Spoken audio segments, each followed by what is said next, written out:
Hey everyone, welcome back to Corporate Decoder. Today we're diving into a report from Keros Therapeutics, a company with a name that sounds like it should be launching rockets. But don't get your hopes up for interstellar travel just yet. We're going to explore what's been going on with this company, which involves votes, decisions, and a potential change of direction. Prepare for some twists and turns.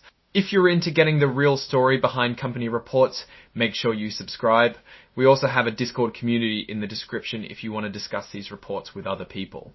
This report is about their annual meeting of stockholders, which happened back in June of last year.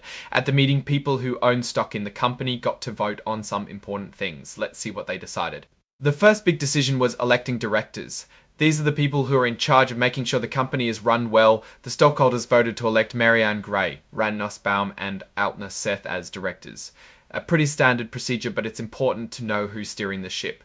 Looking at the vote counts, Marianne Gray got 13,703,061 votes for her, with about 10 million votes withheld. Ran Nussbaum got a whopping 22,733 votes for her, with about 10 million votes withheld. Ran Nussbaum got a whopping 22,733,380 votes, 13,180 votes, 13,100 a whopping 22,703,030 whopping 22,703, 1,300 a whopping 22,703,080 votes. Finally, Altner Seth got 15,091,438 votes. Next up, the stockholders voted on who should be the company's independent accounting firm. This firm is like an outside auditor that checks the company's financial records to make sure everything is accurate. The stockholders agreed to keep Deloitte and Touchel as the accounting firm for the year.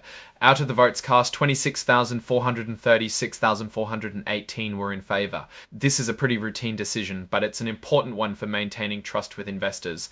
The last vote was about executive compensation. This is basically a vote on whether the stockholders think the company's top executives are being paid fairly. It's not binding, meaning the company doesn't have to listen to the results, but it's a good way to gauge stockholder sentiment. In this case, the stockholders approved the executive compensation with 18,180,61 votes in favor. Now for something juicy. The company issued a press release on June 9, 2025 about a review process to evaluate options for improving stockholder value. Basically, the company was thinking about changing directions to make more money for its stockholders. This could involve anything from selling the company to making big changes to how it operates. The company explored different ways to boost its value, which is a sign that they might not have been happy with how things were going. It's like when you're trying to sell your house, you might consider painting the walls or fixing the roof to make it more attractive to buyers. In the business world, that could mean partnering with another company, selling off part of the business, or even putting the whole company up for sale.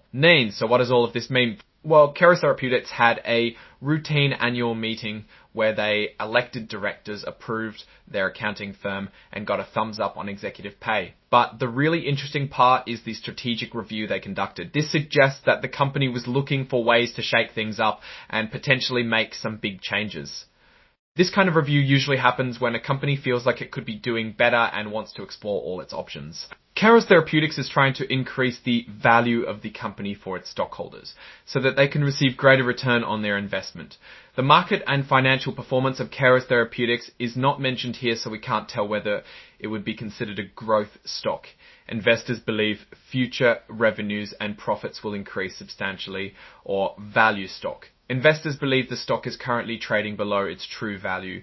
It's also hard to tell whether this company is performing well in the current market or not, and whether this report points to a positive future for the company. However, Keros is trying to maximize its value. While there are many possible reasons for it, such as a new cancer treatment and expecting to be bow out for billions, a reason might be the opposite. They don't see enough success from their operation or have a need for short-term revenue. Alright, that's our breakdown of Keros Therapeutics' latest filing. What's your take on these decisions and what they signal for the company's future? Drop your thoughts in the comments. If this analysis was valuable, hitting that like button really helps, and subscribe for more deep dives. Don't forget to check out the Discord in the description. Thanks for watching. See you next time.